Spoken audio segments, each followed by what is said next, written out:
मनु। राम जी के दर्शन के लिए मनु जी महाराज ने 23,000 वर्ष तपस्या की नैमिषारण्य में, तब जाकर उनको राम जी का दर्शन प्राप्त हुआ। ठीक, बोलिए। हाँ, मिथिलावासी कौन सी तपस्या किए थे, कोई राम जी ने जा करके उनको दर्शन दे दिया है? वो कौन सी तपस्या किए थे? क्यों राम जी का दर्शन मिला? इसका कारण है धर्म। पूज्यपाद गोस्वामी तुलसीदास जी, देखिए रामचरितमानस में 3 नगर की मूल रूप से व्याख्या की गई है। 3 नगर की, कौन कौन सी? एक अयोध्या, दूसरी बोलिए,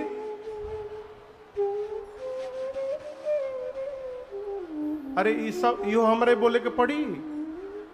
एक नगर अयोध्या, दूसरा नगर जोर से बोलिए मिथिला, और तीसरा नगर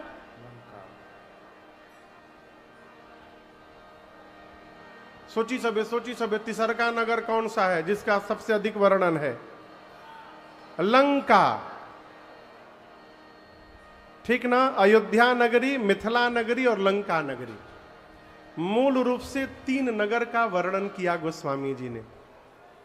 अयोध्या साधुओं की नगरी है, संतों की नगरी है, सज्जनों की नगरी है।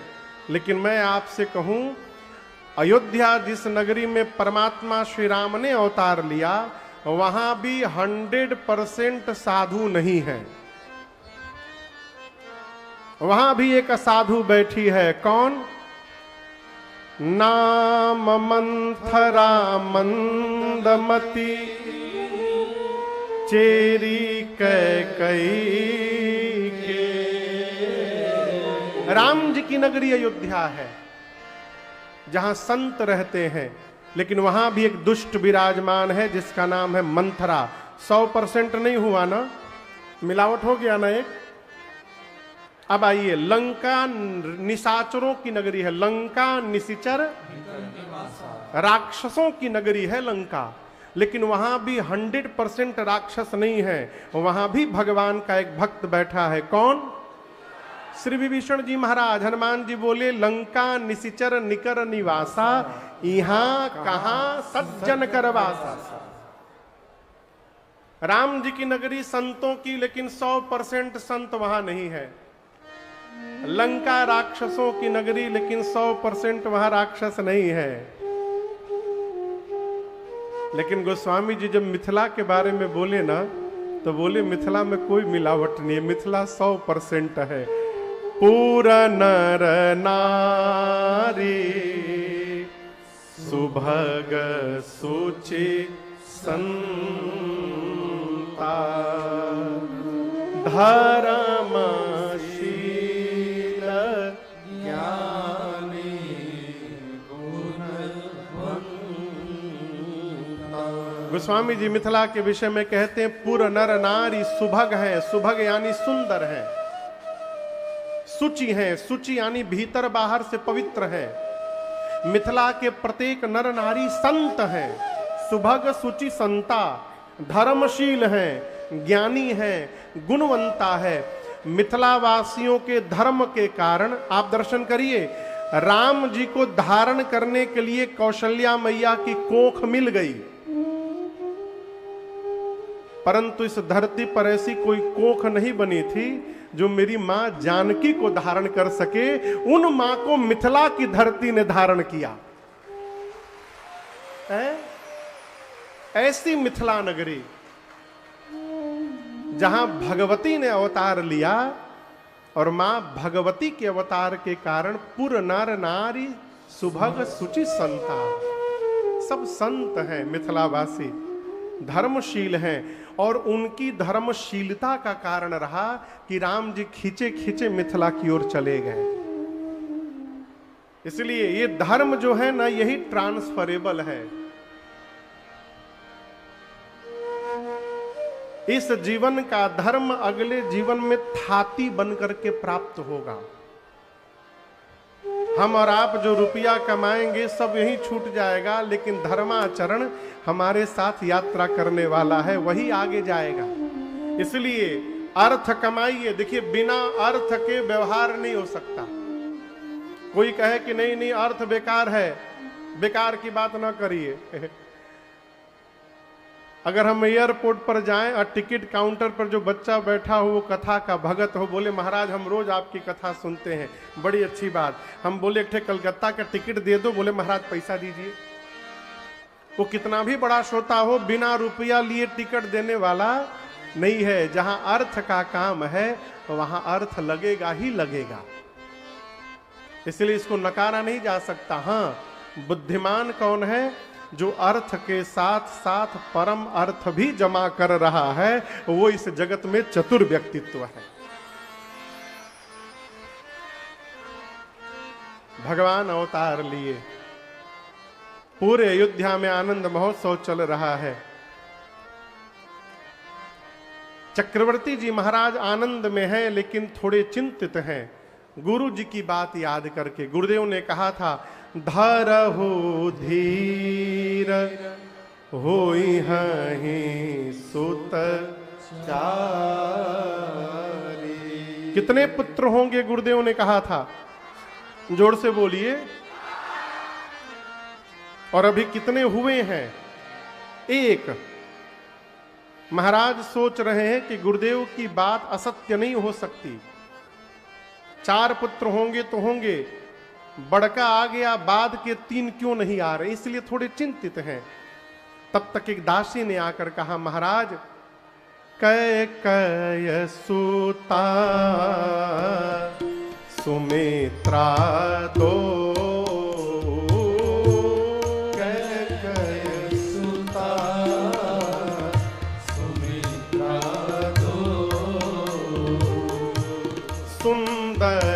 सुत जनमत भय ओ,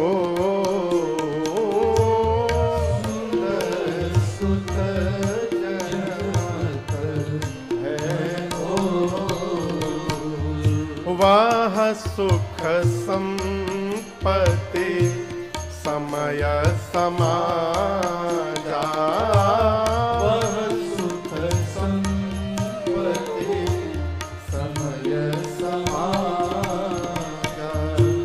कहीं न सके शारद अहि राजा, कहीं न सके शारद अहि राजा। अवधपुरी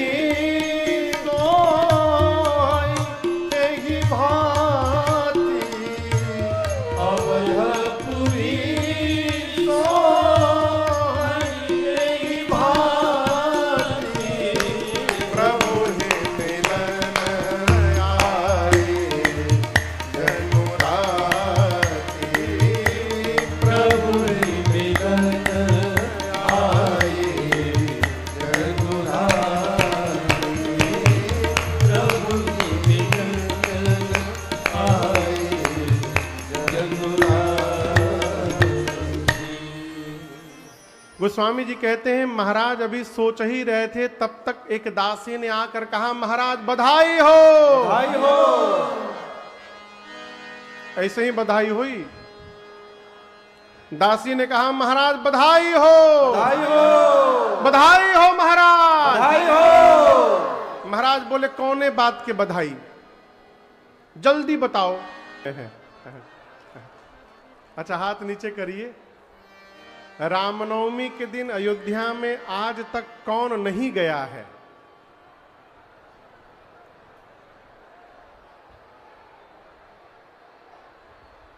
हाथ नीचे करिए। अब आप लोग अयोध्या के निकट रहते हैं, क्या चाहते हैं? मन राम जी आके हाथ पकड़ के ले जाएं। आपको एक बात बताऊंगा तो आपको आश्चर्य लगेगा। आप लोग तीर्थ यात्रा किए हैं? तीर्थ यात्रा बोलिए। तीर्थ यात्रा किए हैं? 5 तीर्थ अपने जीवन में कौन कौन कर चुका है? 5 तीर्थ, कम से कम 5 तीर्थ। अच्छी बात। 10 तीर्थ किसने किया है? 10 तीर्थ 100 तीर्थ, 100 तीर्थ कौन कौन करके बैठा है? कोई हाथ नहीं उठा रहा है। 1000 तीर्थ,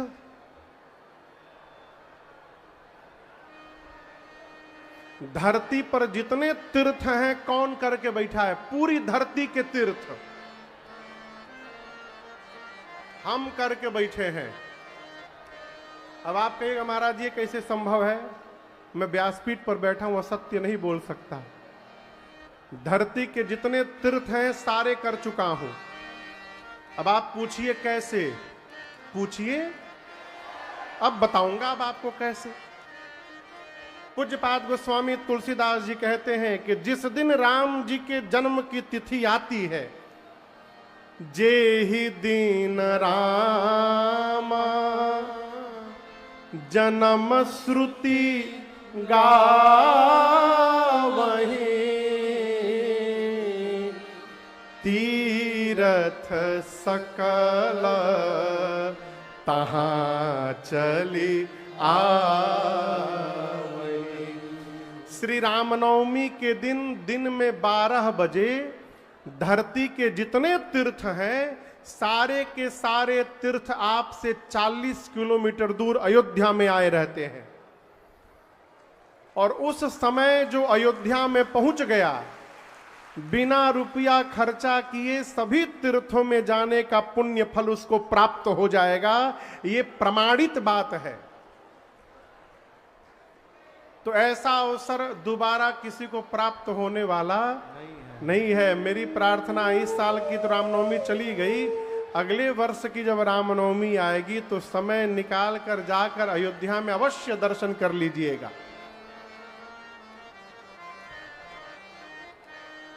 पूज्यपाद गोस्वामी तुलसीदास जी कहते हैं, भगवान चारों भाई आए, अयोध्या में इतना आनंद महोत्सव हुआ जिसका वर्णन नहीं किया जा सकता। किस वंश में भगवान अवतार लिए हैं याद है? सूर्य वंश में। किस वंश में?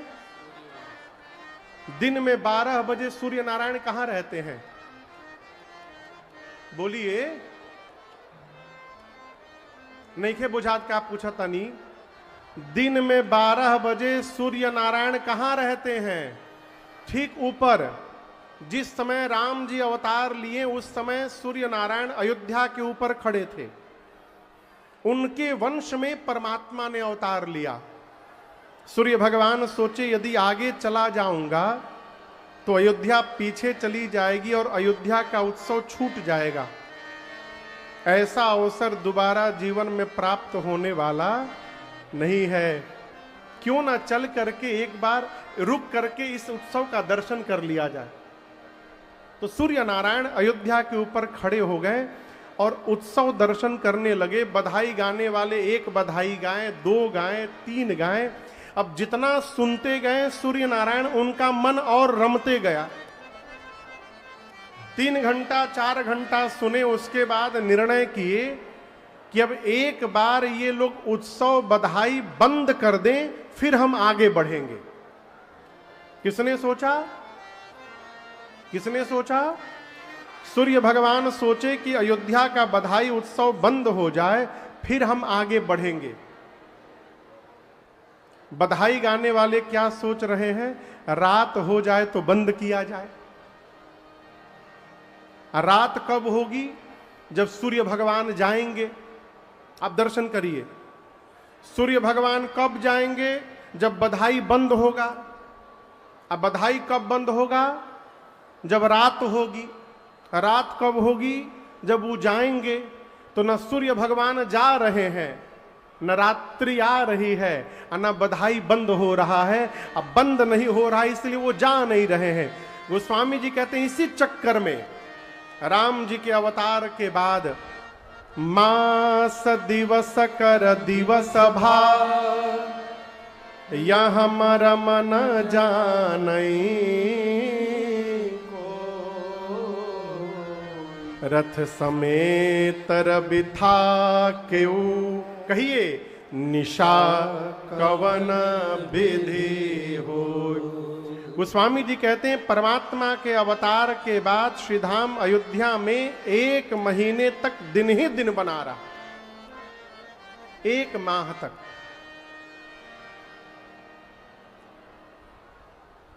एक हम निवेदन करें,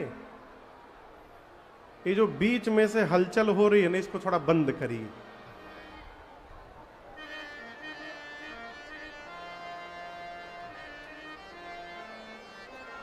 बीच में से जो आवागमन हो रहा है ना, इसको बंद करिए। हम कथा सुनाने आए हैं, अब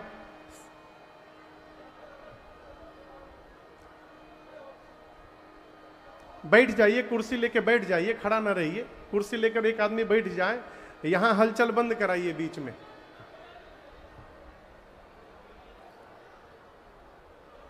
मास दिवस कर दिवस भा, यह मरम न जानई हो, रथ समेत बिठा केहू निशाक विधि। भगवान अयोध्या में अवतार लिए 1 महीने तक दिन ही दिन बना रहा। बुद्धिमान आदमी इस बात को स्वीकार नहीं करेगा कि महाराज ये कैसे संभव है कि 1 महीना दिन ही दिन बना रही गया। आप 1 महीने की बात करते हैं, आप नॉर्थ पोल पर और साउथ पोल पर जाइए, 6 महीना दिन रहता है, 6 महीने रात रहती है। 1 महीना कौन सी बड़ी बात है। अभी हम लोग लगभग 15-20 दिन पहले कनाडा गए थे राम कथा गाने। वहां कथा करके जब बाहर निकलते थे, रतिया में 10:30 बजे भी भगवान दिखाई पड़ते थे। 11 बजे के बाद अंधेरा होता था।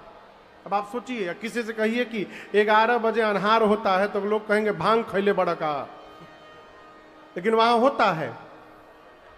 जिसके प्रकाश को प्राप्त करके सूर्य भी प्रकाशित होते हैं, वो परम प्रकाशक अयोध्या में अवतार लिया है, इसलिए सूर्य नारायण स्तब्ध हो गए। 1 माह तक अयोध्या में दिन ही दिन बना रहा। परमात्मा जब आए, राम जी आए, 1 महीना प्रकाश बना रहा। राम जी की भक्ति यदि जीवन में आ जाए तो पूरे जीवन भर प्रकाश बना रहेगा, अंधकार आएगा ही नहीं कभी। 1 महीना सूर्य नारायण रहे, उत्सव का दर्शन करें, और उसके बाद दिन मन चले करत गुण गाना, दिन मन चले करत गुण गाना, यह रहस्य काहू नहीं जाना, यह रहस्य काहू नहीं जाना, देखी महोत्सव सुर मुनि नागा, देखी महोत्सव सुर मुनि नागा, चले भवन बरनत निज आगा, चले भवन बरनत निज आगा, और एका कहूँ निज जोरी, और एका कहूँ निज जोरी, सुनु गिर जायते दृढ़मति तोरी, सुनु गिर जायते दृढ़मति तोरी, सुनु गिर जायते दृढ़मति तोरी। गोस्वामी जी कहते हैं 1 माह रहने के बाद सूर्य नारायण भगवान का गुणगान करते प्रणाम करके आगे चले, और केवल भगवान सूर्य नहीं गए। देखिए राम जी का उत्सव दर्शन करने के लिए कहां कहां से लोग आए थे। गोस्वामी जी कहते हैं, देखी महोत्सव कौन, सूर मुनि ना, देवलोक से सुर आए, पृथ्वी से मुनि लोग आए, और पाताल से नाग आए। सारे तीर्थों के साथ साथ तीनों लोक से लोग आए, उत्सव का दर्शन किए, और दर्शन करके वापस गए। कैसे गए? चले भवन बरनत निज, लोग अपने अपने घर वापस गए तो अपने सौभाग्य की प्रशंसा करते करते गए। कैसे गए? सौभाग्य की जोर से बोलिए। ये बतिया बुझा रहा है। जीवन में हमेशा सौभाग्य दर्शन करने का स्वभाव बनाइए। मैंने अपने कान से सुना है एक पिता को अपने बेटे से कहते हुए कि तुमको क्या पता, मखमल के गद्दे पर सोते हो, मैं बोरा पर सो के बड़ा हुआ हूं। अच्छी बात है, लेकिन आप ये कहकर बेटे को त्रास मत दीजिए। आप बोरा पर सोए थे, ये आपका सौभाग्य था। आपका बेटा मखमल पे सो रहा है, उसका सौभाग्य है। याद रखना है तो याद रखिए, लेकिन बार बार कह करके दुर्भाग्य स्मरण न करिए। जीवन में सौभाग्य देखिए। अच्छा देखिएगा तो अच्छा घटित होगा, बुरा देखिएगा तो बुरा घटित हो जाएगा। बूढ़ी बूढ़ी माताओं को मैंने देखा है, 50 साल पहले विदाई करके ससुराल आई थी, उस समय की बात याद करके माताएं रोने लगती हैं। अरे जब हुआ था तब हुआ था, आज काहे बर्बाद कर रहे हैं भाई? आज तो सुख है, लेकिन रोने का स्वभाव बन जाए तो मनुष्य सुख में भी दुख याद करके रो लेता है, और यदि प्रसन्न रहने का स्वभाव बन जाए तो मनुष्य दुख में भी सुख देख करके नाचने लगता है। यह स्वभाव है। सौभाग्य देखने का स्वभाव बनाइए। सब अच्छा देखिएगा ना तो अभाव में भी नाचने का स्वभाव बन जाएगा।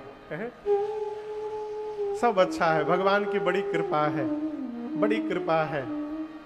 लोग अपने घर गए। कैसे गए? चले भवन बरनत निज भाग। अपने सौभाग्य की प्रशंसा करते करते सभी लोग अपने घर गए। लगभग 7-8 साल पहले की बात बताऊं, एक व्यक्ति मुझे मिला कथा के बाद कमरे में। मैंने पूछा, भाई साहब कथा में आए थे? बोला, नहीं महाराज, कथा में मैं नहीं जाता। बोले, क्यों नहीं जाते? बोले, कथा मुझे सहता नहीं है। सहता समझ रहे हैं ना? मैंने कथा मुझे फलित नहीं होता। हमने ऐसी पहली बार मैंने बात सुनी, कथा क्यों नहीं सहता आपको? बोले, महाराज एक बार मेरे नगर में कथा हुई, 10,000 का चप्पल पहन के मैं गया था। जैसे पहले दिन गया, पहले दिन चप्पलवा चोरी हो गया। कथा हमको सहती नहीं महाराज, उसने बजाना बंद कर दिए। हम उनसे कुछ बोले नहीं, मन में सोचे बताओ 10,000 के चप्पल के पीछे अमृत खो करके बैठा हुआ है और अपने को बुद्धिमान कह रहा है। अरे चप्पल चला गया, ये मानिए कि हो सकता है बड़ा नुकसान होने वाला था, कथा में गए तो 10,000 में ही सिमट के रह गया। ये भी तो हो सकता है।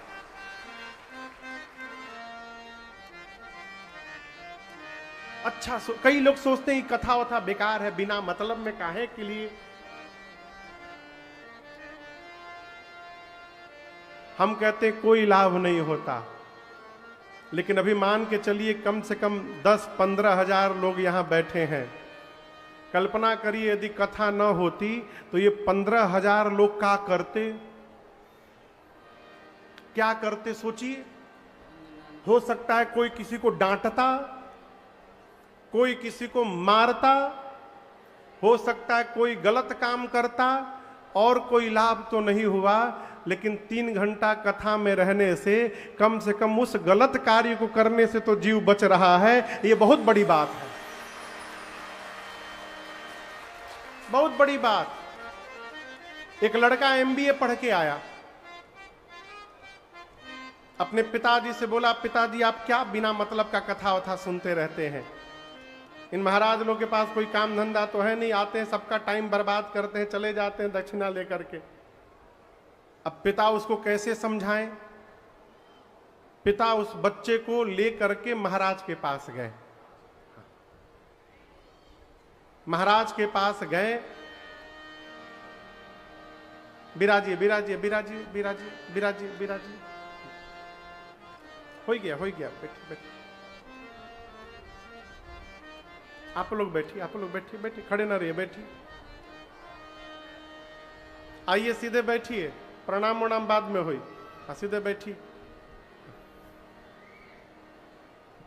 चपलवा थोड़ा किनारे उतार दीजिए, सजो में मन न रखिए, हमरे उधर थोड़ा उतार दीजिए। हाँ,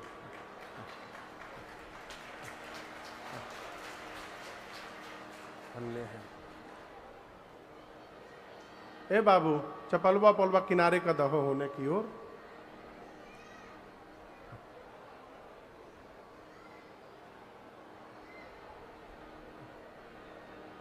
अब बाबू ले जाओ ना, किनारे ले जा।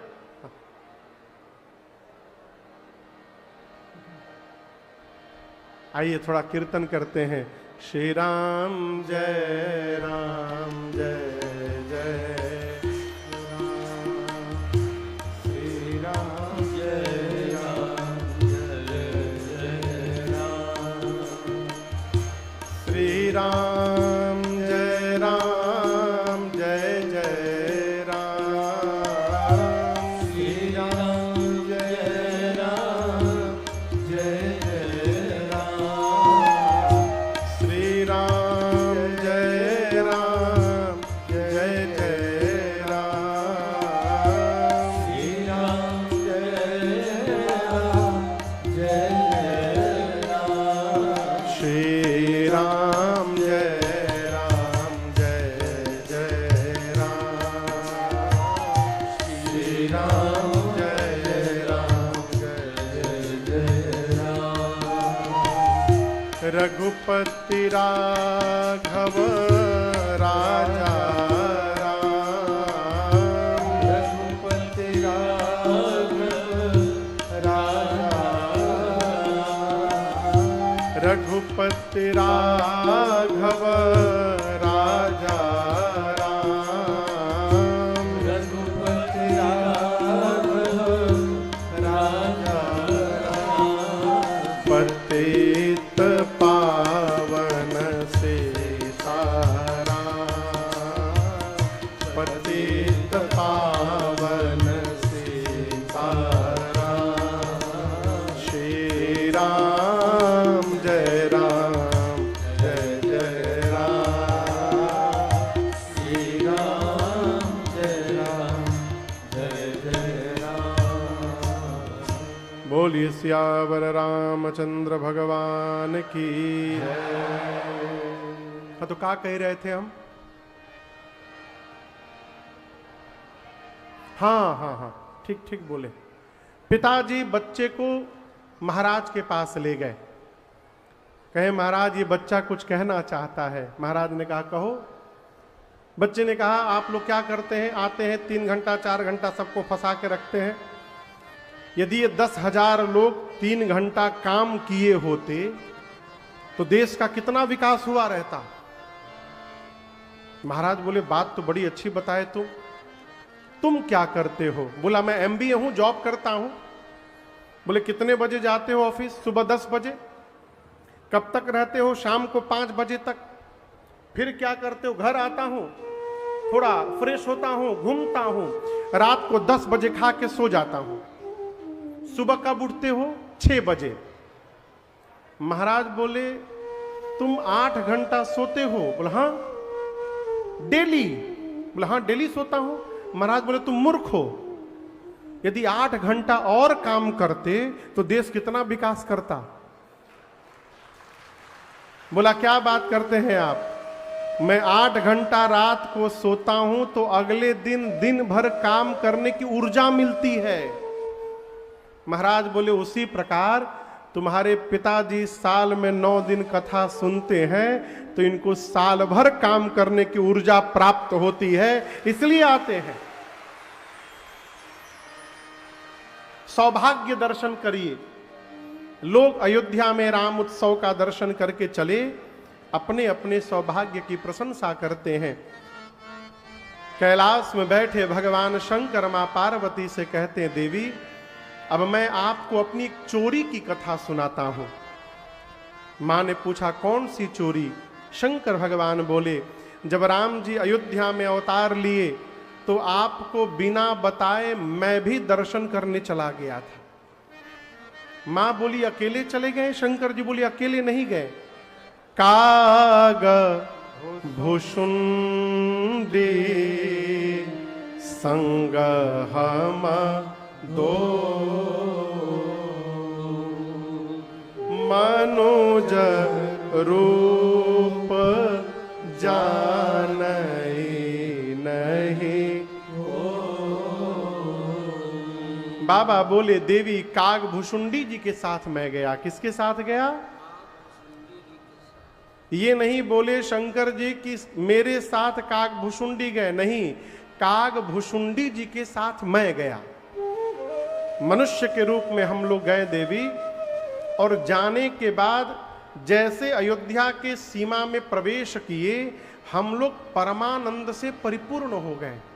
परमानंद प्रेम रस फूले, बीथी न फिरहि मगन मन भूले। मैंने जाकर देखा, महाराज के पास जो आया, जिसने महाराज से जो मांगा, महाराज ने उसको वही लुटा दिया। मांगने वाले इतने संतुष्ट हुए कि आशीर्वाद दिए, सकल तनय चिरजीवहु तुलसीदास के ईस। मांगने वाले संतुष्ट हुए।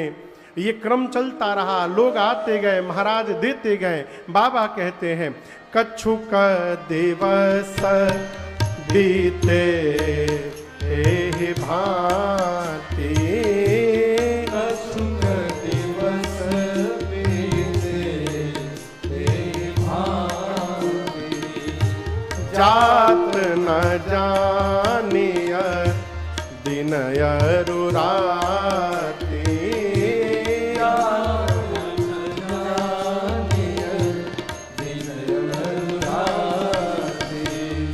नाम करण कर अवसर जाने, नाम करण कर अवसर जाने, भूप बोली पठये मुनि ज्ञानी, भूप बोली पठये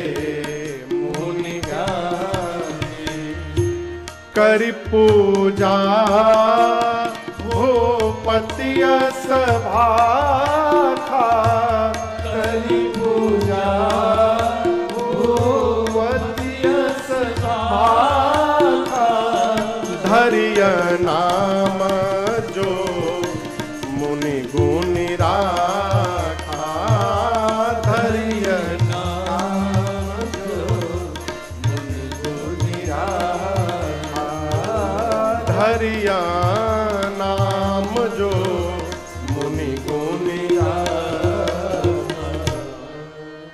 गोस्वामी जी कहते हैं कि नामकरण संस्कार का जब समय आया तो पूज्यपाद गुरुदेव भगवान को चक्रवर्ती जी ने बुलवाया। बुला करके श्रेष्ठ आसन पर बिठाया, उनका पूजन किया, पांव पखारा, और पूजनोपरांत महाराज हाथ जोड़कर बोले, गुरुदेव धरिय नाम जो मुनि गुनि राखा। गुरुदेव, आपने मेरे बच्चों के जो नाम पहले से अपने मन में विचार करके रखे हुए हैं, कृपा करके एक एक नाम बताइए। गुरुदेव भगवान मन में सोचने लगे, जिस परमात्मा को पूरा जगत नाम देता है, उस भगवान को मैं नाम दे रहा हूं।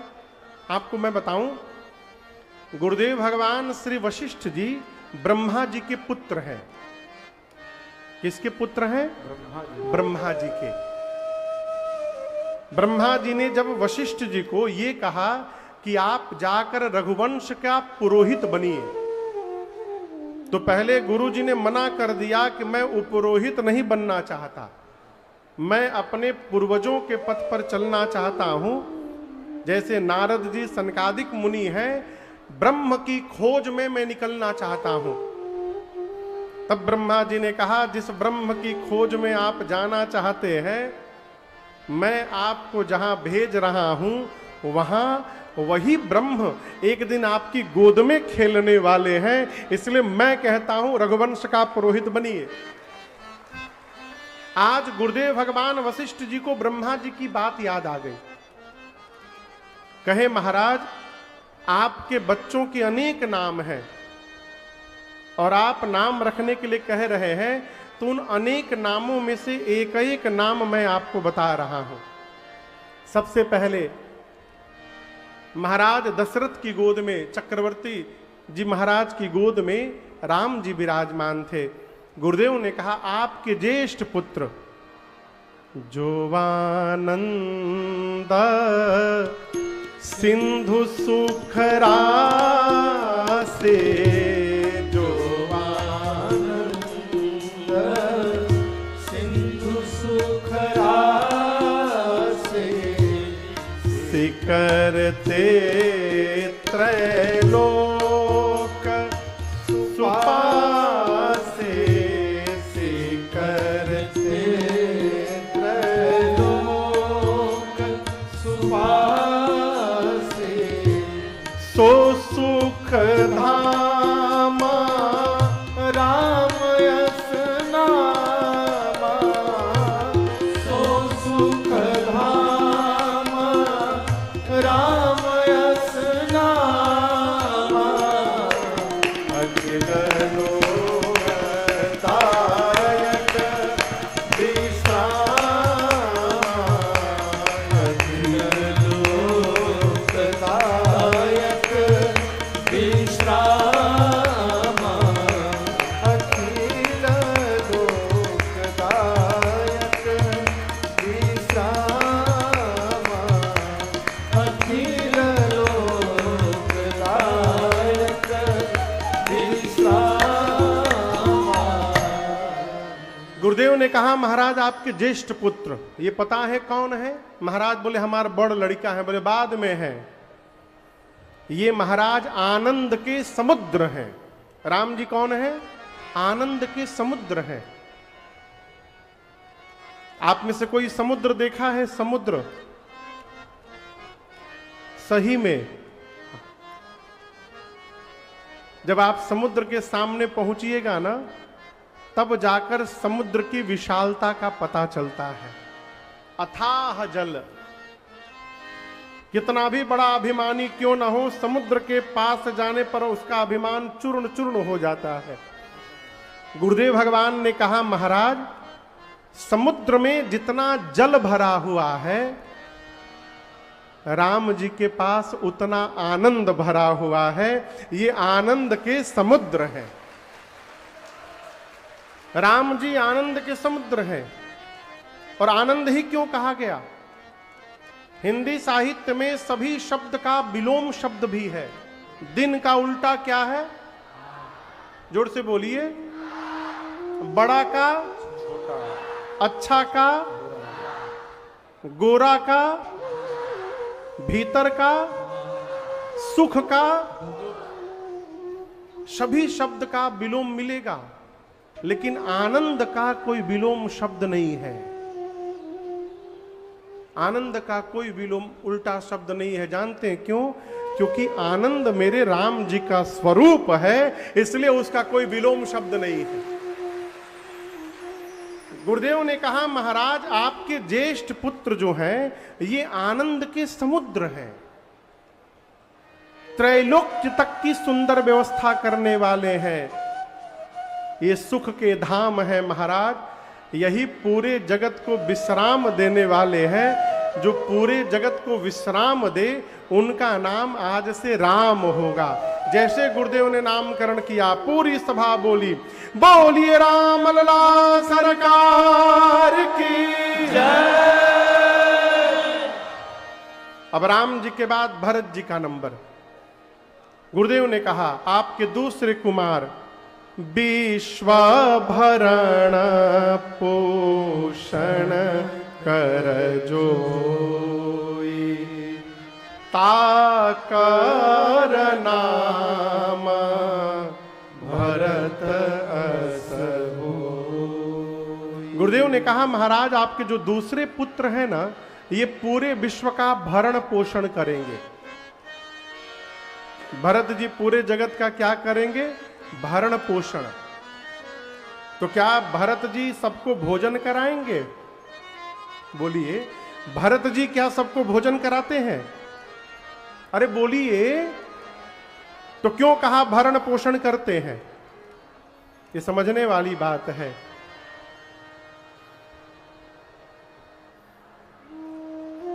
कल्पना करिए आप 4 रोटी खाते हैं। कितनी रोटी? आपको बड़ी भूख लगी है। भूख लगने के कारण आप थाली में 4 रोटी लेकर के बैठ गए, और जैसे आप खाने गए, सामने आपको एक व्यक्ति दिखाई पड़ा जो आपसे अधिक भूखा है। आप क्या करेंगे? अपनी थाली में से 2 रोटी निकाल करके सामने वाले को खिला देंगे। समझ में बात आ रही है? अब दर्शन करिए, कभी इसको करके अनुभव में लाइएगा। 4 रोटी खा करके जितना आनंद प्राप्त नहीं होगा, उससे अधिक आनंद अपनी थाली में से 2 रोटी निकाल करके और सामने वाले को खिला करके प्राप्त हो जाएगा। कभी करके देखिएगा। आप 2 रोटी खाए हैं तो आपका भूख समाप्त नहीं हुआ, आप